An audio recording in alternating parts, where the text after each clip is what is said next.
తిరుమలలో పరకామణి దొంగలు పార్టీలకు వాటాలు. పరకామణి కేసుపై హైకోర్టు సీరియస్. శ్రీవారి సొత్తు కాజేసిన వ్యక్తి నుంచి ఆస్తులు రాయించుకున్న వైనం. దొంగలతో రాజీ కుదుర్చుకోవడమేంటని కోర్టు ప్రశ్న. దేవుడి హుండీలో ₹1 వేయడానికి చూస్తారు ఏ భక్తుడైనా. అందులోంచి ₹0.5 తీసుకోవాలనుకున్నా అలాంటోడు దుర్మార్గుడి కిందే లెక్క.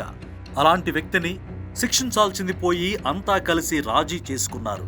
తిరుమలలో శ్రీవారి పరకామణిలో ఉద్యోగిగా చేసిన రవికుమార్ వందల కోట్ల ఆస్తులు కూడగట్టాడు.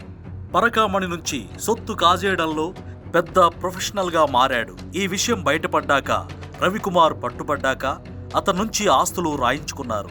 కొన్ని ఆస్తులు తిరుమల తిరుపతి దేవస్థానానికి రాయించుకున్నాక మరికొన్ని ఆస్తులను కొందరు వైసీపీ నేతలు, మరికొందరు టీటీడీ అధికారులు తమ పేర రిజిస్ట్రేషన్ చేయించుకున్నారన్న ఆరోపణలు ఉన్నాయి. లోక్ అదాలత్లో రాజీ కుదుర్చుకున్నారు. ఈ విషయంపై బీజేపీ నేత భాను ప్రకాష్ ఆధారాలతో సహా బయటపెట్టారు. ఈ మొత్తం వ్యవహారంపై హైకోర్టులో పిటిషన్ దాఖలైంది. అసలు శ్రీవారి సొత్తును దోచుకున్న వ్యక్తితో రాజీ చేసుకోవడం ఏంటని హైకోర్టు ప్రశ్నించింది.